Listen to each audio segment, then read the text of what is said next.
হরে কৃষ্ণ। কেমন আছেন সবাই? আশা করি সবাই ভালো আছেন, ভালো থাকুন, সুস্থ থাকুন। আমি যে অষ্টবক্র গীতার কথা শুরু করেছি তার আজকে অষ্টবক্র গীতার অধ্যায় 2 পাঠ 14 অষ্টবক্র গীতা অধ্যায় 2 পাঠ 14। অষ্টবক্র গীতা 3 ভাগের মধ্যে মধ্যভাগ অর্থাৎ দ্বিতীয় অধ্যায় আজ থেকে শুরু হলো। অষ্টাবক্র মুনির নাম অনুসারে এই গীতার নামকরণ করা হয়েছে, যা বহু প্রাচীনকালের কথা। তখন অষ্টাবক্র যা বলেছেন তা আজ ও চিরকাল মানুষের জ্ঞানের বোধ জাগ্রত করবে। আমাদের দেবভূমি তথা সম্পূর্ণ বিশ্বজগতে যা কিছু জ্ঞান আছে তা গীতায় উল্লেখ আছে। সেখান থেকেই সংক্ষেপে আমি এই গীতার কথা আপনাদেরকে বলছি। যদি এই গীতা শুনে আস্তিক হন বা নাস্তিক, যদি কারো মনে সামান্য আসক্তি বা অনাসক্তি আসে আর তাতে যদি জীবন অন্যরকম লাগে, তবে নাই বা শুনলেন এই অষ্টাবক্র গীতা, আর তার জন্য আমি ক্ষমাপ্রাপ্তি। সামান্য মনের মানুষ আমরা অথবা অল্প বুদ্ধির মানুষেরাই এই গীতার মানে বার করতে যাবেন না। সামান্য মনের মানুষ আমরা অযথা অল্প বুদ্ধির মানুষেরাই গীতার মানে বার করতে যাবেন না, হিতে বিপরীত হবে। হরে কৃষ্ণ। চলুন শুরু করছি অষ্টবক্র গীতা অধ্যায় 2 পাঠ 14। ঋষি অষ্টাবক্র রাজা জনককে বললেন, যখন চিত্ত কিছু চায় বা কারোর জন্য দুঃখ প্রকাশ করে, অথবা চিত্ত যদি কোনো বস্তুকে ছাড়তে চায় না, আবার কখনো কোনো বস্তুকে ধরতেও চায় না, আবার কখনো কোনো বস্তুকে চিত্ত ধরতেও চায় না, আবার ছাড়তেও চায় না, অথবা কোনো বস্তুর ওপরে কখনোই রুষ্ট হয়ে পড়ে যায় না, আবার কোনো বস্তুকে অতি স্নেহ করে না, ভালোবাসে না, প্রেমও করে না বা তুষ্ট হন না, অথবা কোনো বস্তুর ওপর রুষ্ট হয়ে যায়, আবার কোনো বস্তুকে অতি স্নেহ করে, ভালোবাসে, প্রেম করে বা তুষ্ট হন, তবে এটাকেই বন্ধন বলে মনে করো। অর্থাৎ যদি কেহ দিন রাত ভগবানের পূজা করেন তবে তিনি ভগবানকে লাভ করেন, এটাও বন্ধন। আবার কোনো ব্যক্তি কর্মকেই বেছে নিয়েছেন আর দিন রাত কর্ম করেই যাচ্ছেন, এটাও বন্ধন, তাহলে তার কর্মের বন্ধনে বন্দী। তাহলে যে ব্যক্তি দিন রাত কর্ম করে চলেছেন তিনি কর্মের সঙ্গে বন্ধনে যুক্ত, তার মানে তিনি কর্মের বন্ধনে বন্দী হয়ে আছেন। আর কেউ ভগবানের বন্ধনে বন্দী। যদি কারোকে অপছন্দ করেন তবে সেটাও বন্ধন। ওই বন্ধন আপনার ক্রোধের সঙ্গে যুক্ত বন্ধন, মানে আপনি কারোর উপর রাগ করছেন, সেটাও বন্ধন বলেছে। এই বন্ধনটা হচ্ছে ক্রোধের সঙ্গে বন্ধন। যদি ভালোবাসেন তবে সেটাও একই ভালোবাসার বন্ধন। আর যে কোনো বন্ধনই থাকুক না কেন তাতে মোক্ষ লাভ হয় না। মোক্ষ হলো মুক্তি। তা যদি স্বর্গে যান সেটাও মোক্ষ নয়, আবার যদি নরকেও যান সেটাও মোক্ষ নয়। আর কেউ যদি পুণ্য করতে করতে ব্রহ্মলোকেও যান তাতেও মোক্ষ লাভ হয় না।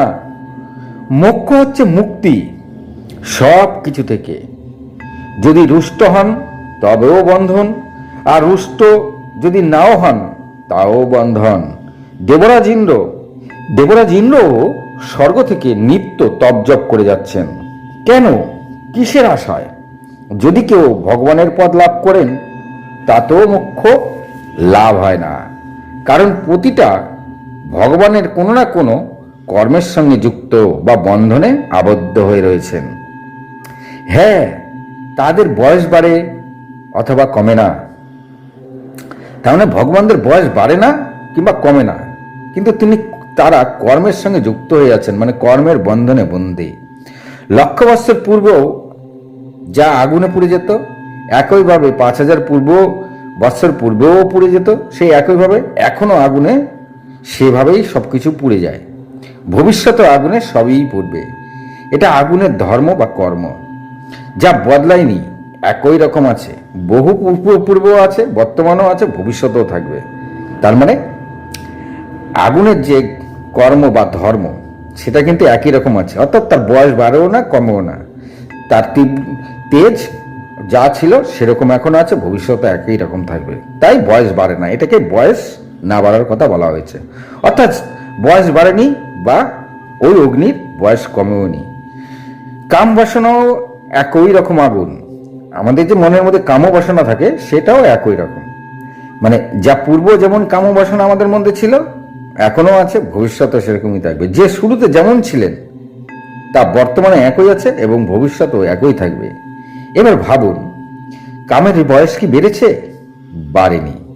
আমরা জন্ম নিচ্ছি, আবার মৃত্যু ঘটছে, ছোট থেকে বড় হচ্ছি, যুবক হচ্ছি, বৃদ্ধ হচ্ছি, আমাদের বয়স বাড়ে, কিন্তু কাম একইভাবে একই রকম আছে। এটা কামের ধর্ম ও কর্ম। মনের ময়লা দূর করার জন্য সবার আগে এই কাম বাসনাকে ত্যাগ করতে হবে, আর ত্যাগই হলো মুক্তির একমাত্র পথ। আর সর্বপ্রথম ত্যাগ কামকে বশে আনতে হবে, মানে আমাদের মনের ময়লা পরিষ্কার করার জন্য সর্বপ্রথম আমাদের কামকেই বশ করতে হবে, মানে কামকে ত্যাগ করতে হবে। কামের কোনো চিন্তা ভাবনা মনের মধ্যে আনলেই হবে না।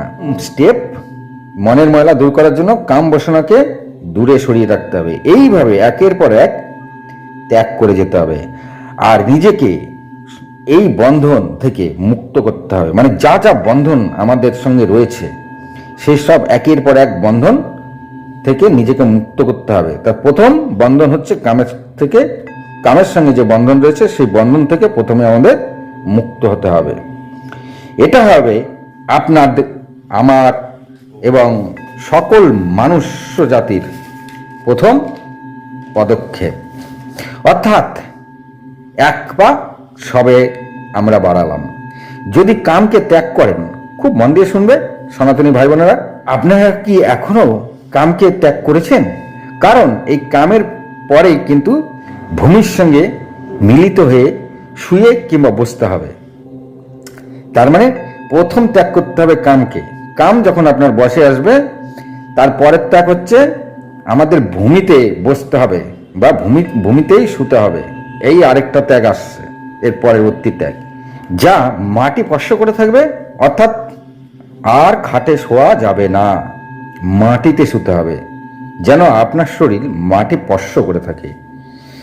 এটাই হবে দ্বিতীয় ত্যাগ। যাই হোক, এর মানে শোয়া বা বসা কিংবা খাওয়া সবই যেন মাটি স্পর্শ করে খেতে হবে বা শুতে হবে বা বসতে হবে, চেয়ার টেবিলে নয়। এটাই ত্যাগ করুন। আর যতদিন না আমরা ভগবানকে চিনতে পারবো, ভগবানকে জানতে পারবো, সবকিছু ঠিকঠাক ত্যাগ না করতে পারবো, ততদিন কল্প কল্প ধরে আমাদের 14 ভুবনের কোথাও না কোথাও জন্ম নিতেই হবে। আর যেভাবে শাস্তি ভোগ করছি বা আমরা করে চলেছি, পুরো মনুষ্য জাতি যেভাবে শাস্তি ভোগ করে চলেছি, এমনই চলতেই থাকবে। এই অষ্টাবক্র মুনি যে সুখের জন্য আমরা দিন রাত দৌড়াদৌড়ি করছি, তো এই অষ্টাবক্র মুনি কি বলেছেন? যে সুখের জন্য আমরা দিন রাত দৌড়াদৌড়ি করছি, আসলে এটা ক্ষণিকের সুখ। অর্থাৎ এই মানব জীবনে যেটাকে আমরা সুখ ভাবছি, আসলে এটা কোনো সুখই নয়, এটা তো ক্ষণিক মাত্র।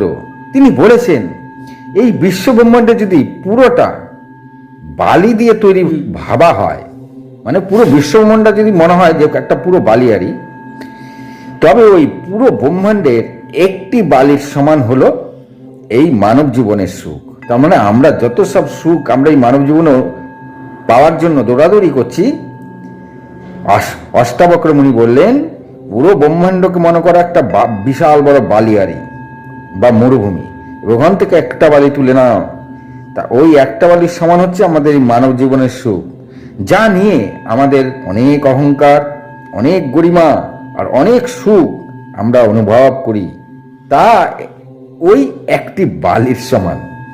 যদি আসলেই সুখ পেতে চাও, তবে এই মানব জীবনে ভগবানের কাছে ক্ষমা চেয়ে ভজন করে যাও। এটাই অষ্টাবক্র মুনি বোঝাতে চাইলেন। সুখ আছে, তা অন্য জায়গায়, আর মনুষ্য জীবনের সুখ আর তার কাছ থেকে একটি বালির মতন। তাহলে আমাদের যে মানুষের জীবনে যে সুখ আমরা পেয়ে থাকি, তা ওই ব্রহ্মাণ্ডের একটা বালির মতন। হরে কৃষ্ণ। অষ্টবক্র মুনি বললেন, রাজন, যখন চিত্ত ইচ্ছা প্রকাশ করে, যখন সে কিছু চায়, যখন সে দুঃখ প্রকাশ করে, যখন সে ত্যাগ করে না, ত্যাগ করে, বা যখন সে গ্রহণ করে, কিংবা যখন সে হাসে, অথবা যখন সে ক্রোধিত হয়ে পড়ে, আবার এক সময় সে সব কিছু বাদ দিয়ে দেয়, তবে তাকে মুক্তি বলে।